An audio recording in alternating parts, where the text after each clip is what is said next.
પાંચ રાજ્યોમાં ચૂંટણી પરિણામનું કાઉન્ટડાઉન, મમતાએ પ્રચંડ જીતનો ભર્યો હુંકાર. ભાજપ બોલી ટીએમસીની વિદાય નક્કી, અખિલેશની ભવિષ્યવાણી દીદી જીતશે.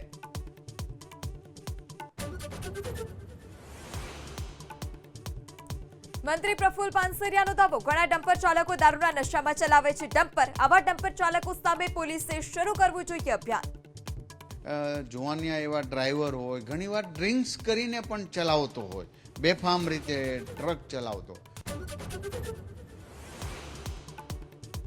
છોટાઉદેપુરમાં લૂંટ અને હત્યા કેસનો ઉકેલાયો ભેદ, 2 આરોપી ઝડપાયા. ચાંદીના કડા લૂંટમાં વૃદ્ધ મહિલાના તેઓએ પગ કાપી નાખ્યા હતા. રિકન્સ્ટ્રક્શન વખતે પોલીસની કામગીરી બિરદાવી.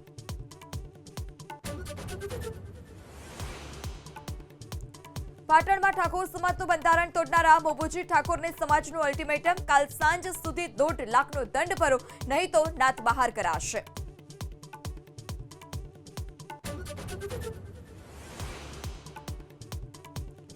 યુએઈએ પાકિસ્તાનને આપ્યો વધુ એક ઝટકો, 15,000 પાકિસ્તાનીઓને કર્યા દેશ નિકાલ, પરત ફરવું પડશે પોતાના દેશ.